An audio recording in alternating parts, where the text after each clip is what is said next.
የኢራን ባህር ኃይል አዛዥ አድሚራል ሻህራም ኢራኒ ጠላትን በፍርሃት የሚያርበደብድ አዲስ መሳሪያ በቅርቡ ይፋ እናደርጋለን ሲሉ ተናግረዋል። በሌላ በኩል ደግሞ የኢራን ፓርላማ አባላት ሕግ አውጪዎቹ ለዓመታት ለሚዘልቅ ጦርነት በቂ የሚሳኤልና የድሮን ክምችት አለን ሲሉ መደመጣቸው በከፍተኛ ሁኔታ ትኩረትን ስቦ መነጋገሪያ ሆኗል። ታዲያኛም በዛሬው የልዩ ጥንቅር ቆይታችን ሚስጥራዊና አስፈሪ ብሎም ጠላትን በፍርሃት የሚያርበደብድ ስለተባለው አዲሱና በቅርቡ ይፋ ይደረጋል ስለተባለው መሳሪያ ምንነት እናነሳለን። ኢራን ለዓመታት የምትዋጋበትን ግዙፍ ክምችት አላት የሚባለው መረጃም እንዴትና በምን አይነት ሁኔታ ይገኛል የሚለውን እንመለከታለን። ከዛ ባሻገር ኢራን ማዕቀብ ሳይበግራት ይህንን ሁሉ የቴክኖሎጂ አቅም እንዲኖራት ያደረጉት የኢራን ሳይንቲስቶች ሚስጥሩ ምንድነው የሚለውን እየተመለከትን ቆይታ እናደርጋለን። የወታደራዊ ጉልበት የቀጠናውን የኃይል ሚዛን እንዴት ነው ሊቀይር የሚችለው የሚለውም ዋነኛ ማጠንጠኛ ጉዳያችን ይሆናል። ስለዚህ አብራችን በመቆየት እንድትከታተሉን ጋብዛችኋለሁ። ለተለመደው የገበያ ሚዲያን የዩቲዩብ ገጽ ሰብስክራይብ አድርጉ፣ ቪዲዮንም ላይክ አድርጉ፣ ሐሳብ አስተያየታችሁን በኮሜንት መስጫው ላይ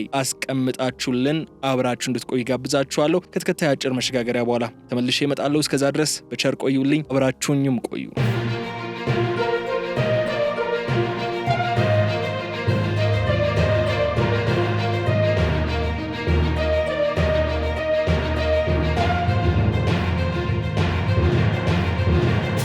የኢራን ሪፐብሊክ ባህር ኃይል አዛዥ የሆኑት ሻህራም ኢራኒ ዓለምን ያስደነገጠ አንድ መግለጫ ሰጥቷል። ይኸው መግለጫም ኢራን በቅርብ ቀናት ውስጥ ጠላቶቿን በፍርሃት የሚያርበደብድ አዲስ ወታደራዊ መሳሪያን ይፋ ታደርጋለች የሚል ይዘት ያለው ነው። ይህ መሳሪያ በቴክኖሎጂው ረገድ እስከ ዛሬ ከታዩት ሁሉ የተለየና የኢራንን የባህር ላይ የበላይነት ወደ አዲስ ምዕራፍ የሚያሸጋግር እንደሆነም ተገልጿል። ይህ መግለጫ የወጣው ደግሞ ቀጠናው በከፍተኛ ውጥረት ውስጥ ባለበትና በባህር መስመሮች ላይ ያለው ፉክክር በተጠናከረበት ወቅት መሆኑ ጉዳዩን ከመደበኛ ወታደራዊ ትርኢት በላይ አድርጎታል። አድሚራል ኢራኒ ስለ መሳሪያው ዝርዝር ባህሪ ከመናገር ይልቅ ውጤቱ ላይ ያተኮረ ንግግር ማድረጋቸው የታቀደውን ስልት ምን እንደሆነ እንዲገመት አድርጓል። ጠላትን የሚያርበደብድ የሚለው አገላለጽ በቀጥታ የሚያነጣጥረው በፋርስ ባህረ ሰላጤና በኦማን ባህር ላይ የሰፈረው የአሜሪካና የምዕራቡ ዓለም የጦር መርከቦች ላይ ስለመሆኑ ተዘግቷል። የአዲስ መሳሪያ በባህር ሰርጓጅ ቴክኖሎጂ በከፍተኛ ፍጥነት በሚጓዙ ሱፐር ካቪቴቲንግ ቶርፒዶች ወይም ደግሞ በራዳር የማይታዩ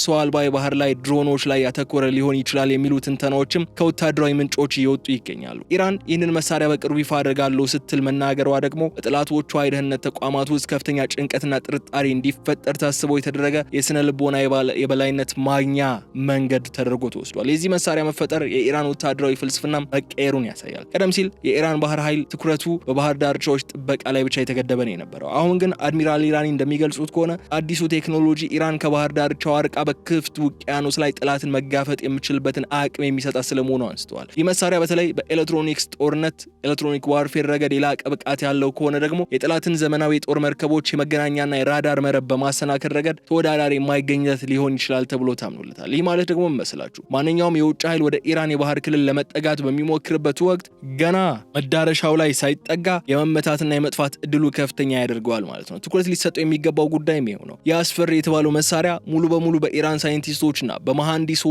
የተመረተ መሆኑ ኢራን ለበርካታ አስርተ ዓመታት በከባድ ወታደራዊና ኢኮኖሚያዊ ማዕቀብ ውስጥ ሆናም እንኳን የራሷን የጦር መሳሪያ ኢንዱስትሪ በከፍተኛ አቅም ለመገንባት መቻሏን ያሳያል። አድሚራል ኢራኒ አጽንኦት ሰጥተው እንደተናገሩት ይህ አዲስ ግኝት የሀገሪቱን የቴክኖሎጂ ነጻነትና የበላይነት የሚያሳይ ነው ብለዋል። ይህ ደግሞ ለምዕራባውያን የሚያስተላልፈው መልእክት ግልጽ ነው። ማዕቀብ የኢራንን ወታደራዊ እድገት አላቀመውም፣ ይልቁንም ወደ አዲስና ያልተገመተ የፈጠራ ደረጃ እንድንሸጋገር ነው ያደረገን የሚል መልእክትን የሚያስተላልፈው። የሚያሳየው ደግሞ ኢራን ይህንን መሳሪያ ይፋ የምታደርግበት ቀን የዓለምን ሀያላን በንቃት እየተጠባበቁ መሆኑን ነው። ይህ መሳሪያ የተለመደውን የባህር ላይ ጦርነት ህግ ሊቀይር ይችላል ወይንስ የኢራን የተለመደ የማስፈራሪያ ስልት አካል ነው የሚለው ጥያቄ እየተነሳ ባለበት በዚህ ሰዓት አድሚራል ኢራኒ መሳሪያው በተግባር ሲታይ ወይም ሲወጣ የጠላትን የጦር ስትራቴጂ ሙሉ በሙሉ የሚያፈርስ ይሆናል የሚል ቃልን ሰጥቷል። ከዚህ ባሻገር ሌላኛው የዕለቱ ወሳኝ መረጃ አድርገን ወደ እናንተ ለማቅረብ የመረጥነው ጉዳይ ደግሞ የኢራን ከፍተኛ የፓርላማ አባል የሆኑት አባሎልፋዝ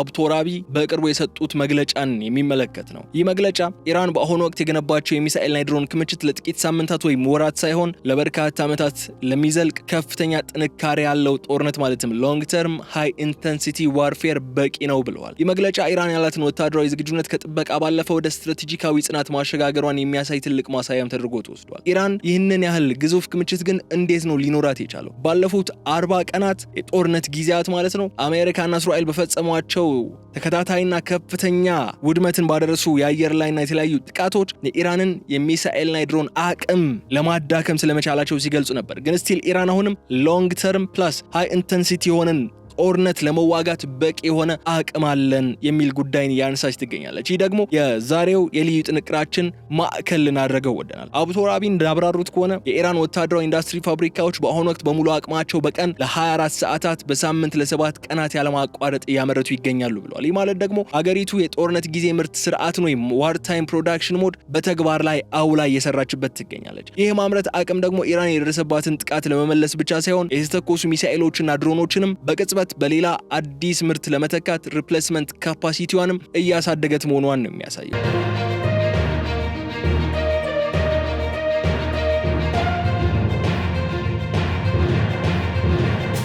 አሜሪካና እስራኤል በኢራን ላይ የመሳሪያ እጥረት ይፈጠራል፣ መሳሪያዎቻቸውን አውድመነዋል ብለው ያሳደሩትን ግምት ውድቅ እንዲሆን አድርጎታል። ኢራን ትኩረቷን በሚሳኤልና በድሮን ላይ ማድረጓ ደግሞ በአጋጣሚ የመጣ ወይም ከአቅም እጥረት የሚነሳ አይደለም። እነዚህ መሳሪያዎች ከመደበኞቹ የጦር አይሮፕላኖች ጋር ሲነጻጸሩ እጅግ ርካሽ ከመሆናቸውም በላይ በጠላት የሚያደርሱት ጉዳት ግን ከፍተኛ ነው። እንደ አቡ ቶራቢ ገለጻ ኢራን በአሁኑ ወቅት በ10 ሺዎች የሚቆጠሩ የተለያዩ የድሮን አይነቶችና በሺዎች የሚቆጠሩ ባሊስቲክና ክሩዝ ሚሳኤሎችን በመጋዘኖቿ አከማችታለች ይላሉ። ይህ ክምችት ደግሞ በተለይ በመካከለኛው ምስራቅ ያሉትን የአሜሪካ አጋር ሀገራት የሆኑ መሰረተ ልማቶች፣ የነዳጅ ማጣሪያዎችና የባህር ላይ እንቅስቃሴዎች ለረጅም ጊዜ በጥቃት ክልል ውስጥ ለማቆየትና ለመምታት ያስችላታል። ጦርነቱ በተራዘመ ቁጥር ደግሞ የኢራን አቅም እየተዳከመ ሳይሆን በተከታታይ ምርትና እየታደሰ በሚሄድ አቅም እየጎለበተ ይሄዳል የሚል ሀሳብ እንዲነሳ አድርጓል።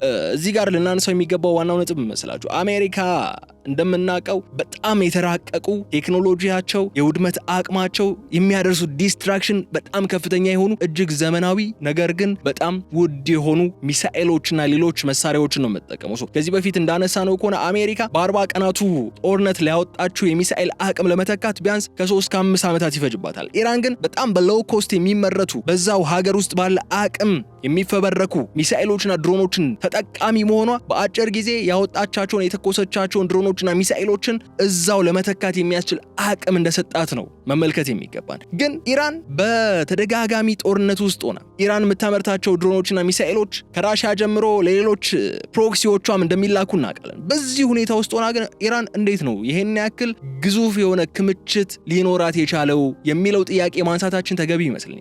ኢራን ለዓመታት ስትገነባቸው የቆየቻቸው እነዚህ ሚሳኤል ሲቲስ የሚባሉት በተለያዩ ባንከሮች ውስጥ ዋሻዎች ውስጥ የሚገኙ ሚሳኤል ማከማቻ ስፍራዎች፣ እነዛ በጥልቅ ዋሻዎች ውስጥ የተገነቡ ግዙፍ መጋዘኖች መልሱን ይሰጡናል። አቡ ቶራቢ የጠቀሱት የዓመታት ጦርነት ስንቅ አለን የሚለው አገላለጽ በእነዚህ ከአሜሪካና ከእስራኤል የአየር ጥቃት በተጠበቁ ስፍራዎች በተከማቹ ሚሳኤሎችና ድሮኖች ይሆናል። ይህ ማለት ደግሞ ምን መሰላችሁ? አሜሪካና እስራኤል የመጀመሪያውን ጥቃት ቢሰነዝሩ እንኳን ኢራን የመልሶ ማጥቃት አቅም ወይም ሰከንድ ስትራይክ ካፓቢሊቲ ሳይነካ ለዓመታት ልታቆየው የምችለው አቅም አላት ማለት ነው። የከርሰ ምድር ማከማቻ ስልት ደግሞ ኢራን በማንኛውም ጫና ውስጥ ሆና እንኳን ቢሆን ጦርነቱን የመቀጠል አቅም እንዲኖራት ለተቀናቃኞቿ የምታሳይበት ዋስትና ሆኖ ተወስዷል። በዚህ መሰረትም ነው ኢራን ራሷን እያዘጋጀች ያለችው ድንገተኛ ግጭት ብቻ ሳይሆን ለረጅም ጊዜ የጥፋት ጦርነት መሆኑ መረዳት የምንችለው። የአቡ ቶራቢ መግለጫ ለጠላቶቿ የሚሰጠው ማስጠንቀቂያ ግልጽ ነው። ከእኛ ጋር ጦርነት ከጀመራችሁ መጨረሻው እናንተ በምትገምቱት ጊዜ አይሆንም የሚል ነው። ይህ ክምችት መጠንና የማምረት ፍጥነት ደግሞ ኢራንን በቀጠናው ውስጥ የማይበገር የኃይል ማማ ያደረጋት ነው የሚገኘው።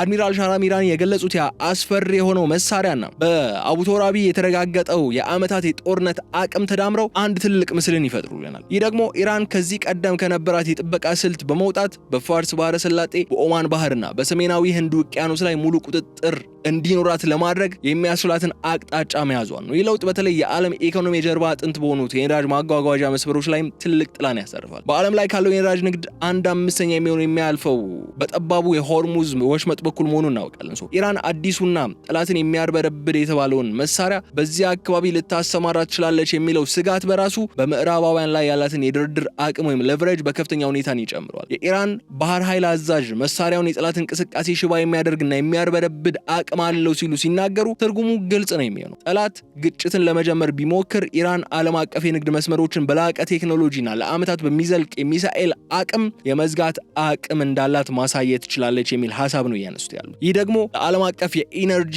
ገበያ እጅግ አስደንጋጭ ዜና ነው። ኢራን የያዘችው ስትራቴጂካዊ ብልጫ የሚመነጨው መሳሪያዎቹን በቅንጅት ከመጠቀሟ ነው። በባህር ላይ ያለው አዲስ ቴክኖሎጂ ከግዙፍ የድሮንና የሚሳኤል ክምችት ጋር በማቀናጀት ባለብዙ ገጽታ ጥቃት ወይም መልታይ ዳይሜንሽናል አታክ የማድረስ አቅምን ገንብታለች። ለምሳሌ አዲሱ የባህር ኃይል መሳሪያ የጠላትን መርከቦች ራዳርና ኤሌክትሮኒክሶች መሳሪያዎች አቅም ሲያሰናክል፣ በተመሳሳይ ሰዓት ለዓመታት እንዲዘልቅ ተደርጎ የተከማቸው የድሮንና የሚሳኤል አቅም ደግሞ ተጨማሪ ጥቃቶችን ለመሰንዘር ያስችሏል። ይህ አይነቱ የተቀናጀ ጥቃት ማንኛውም ዘመናዊ የጦር መርከብ ለመከላከል እጅግ አስቸጋሪ ነው የሚሆኑበት። የኢራን የባህር ክልል የማይደፈር ቀጠና ወይም አንታይ አክሰስ ኤሪያ ዲናያል እንዲሆን ያደርገዋል። ይህ የኢራን ወታደራዊ ልዕልና ደግሞ ለጎረቤት ሀገራትና በክልሉ ለሰፈሩ የውጭ ኃይሎች የሚሰጠው ትርጉም እጅግ የላቀ ነው። ኢራን ለዓመታት የምንዋጋበት ክምችት አለን ስትል በክልሉ ውስጥ ያለ ማንኛውም ግጭት በአጭር ጊዜ እንደማያልቅና ተቃዋሚዎቿም ረዥም ጦርነትን የመቋቋም አቅም እንደሌላቸው በማስላት ነው። ይህ ስሌት በተለይ በቴክኖሎጂና በውጭ ድጋፍ ላይ ለሚተማመኑ ሀገራት ትልቅ ማስጠንቀቂያ ነው። ኢራን ራሷን ችላ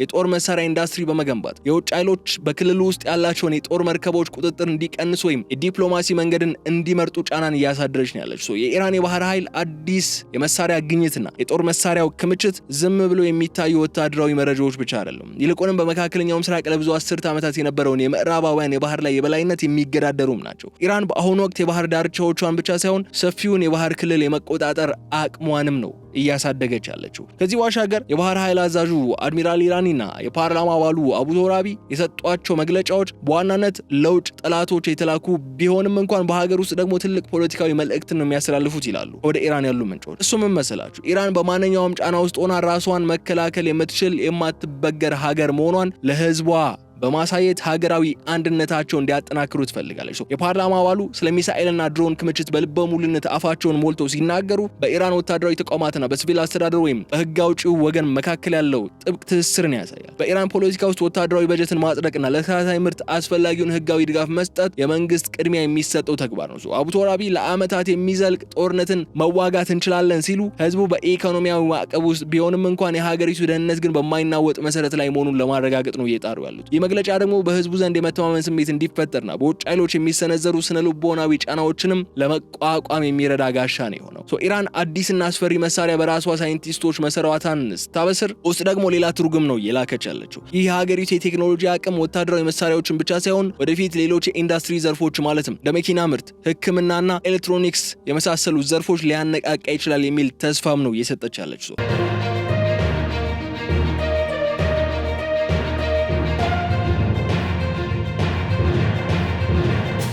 አድሚራል ኢራን የጠቀሱት የጠላትን አቅም የሚያርበደብድ ግኝት የኢራን ወጣቶችና ሳይንቲስቶች ያላቸውን የፈጠራ ብቃት ማሳያ ተደርጎ ተወስዷል። ይህ በትምህርትና በምርምር ዘርፍ የተሰማሩ ዜጎች በሀገራቸው ላይ ያላቸው እምነት እንዲጨምርና ከማዕቀብ በታች ማደግ ይቻላል፣ አቅምን ማሳደግ መፍጠር ይቻላል የሚለውን አስተሳሰብ እንዲያጸኑም ያደርጋቸዋል።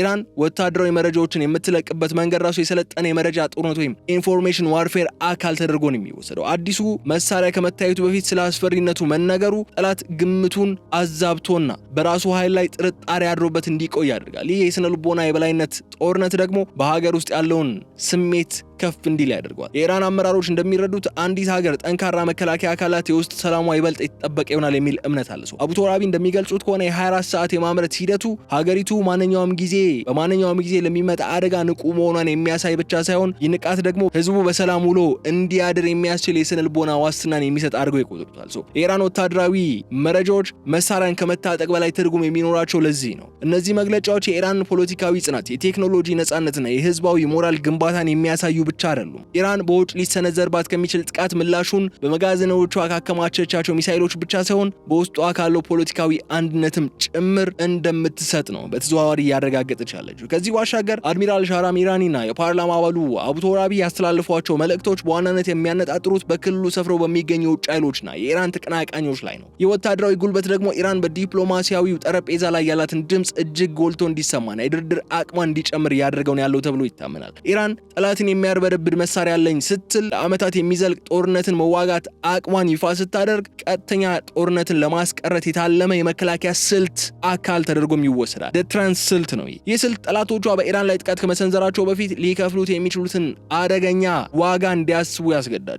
አቡ ቶራቢ የጠቀሱት ግዙፍ የሚሳኤል ክምችት በክልሉ ያሉ የአሜሪካ የጦር ሰፈሮችና የተጋጣሚ ሀገራት ስትራቴጂካዊ ስፍራዎች በሙሉ በኢራን ኢላማ ስር መሆናቸውን የሚያረጋግጥ ነው። ይህም ደግሞ ተቀናቃኞቹ በዲፕሎማሲው ረገድ ይበልጥ ጥንቃቄ የተሞላበት አካሄድ እንዲከተሉና የኢራንን ቀይ መስመሮች እንዲያልፉ የሚያደርግ የኃይል ሚዛን ይፈጥራል። ይህ የኢራን ወታደራዊ ግስጋሴ በፋርስ ባህረ ሰላጤ ሀገራት ዘንድ ድብልቅ የሆነ ስሜትን ፈጥሯል። በአንድ በኩል የኢራን መጠናከር የምዕራባውያንን በቀጠናው ጣልቃ የመግባት አቅም የሚገታ ቢሆንም በሌላ በኩል ግን የጎረቤት ሀገራት የደህንነት ስጋት እንዲገባቸው ሊያደርግም ይችላል። ይሁን እንጂ ኢራን አዲሱን መሳሪያ ስታስተዋውቅ መልእክቷ ለወዳጆቻችን ሰላም፣ ለጠላቶቻችን ደግሞ መረበሽን፣ መርበትበትን፣ ድንጋጤን የሚፈጥር ነው በማለት መግለጿ የአካሄድ በክልሉ ያሉ ሀገራት ደህንነታቸው ለመጠበቅ ከውጭ ኃይሎች ይልቅ ከኢራን ጋር የጋራ ደህንነት ስምምነት እንዲፈጥሩ የሚገፋፋ ዲፕሎማሲያዊ ተጽዕኖ አለው።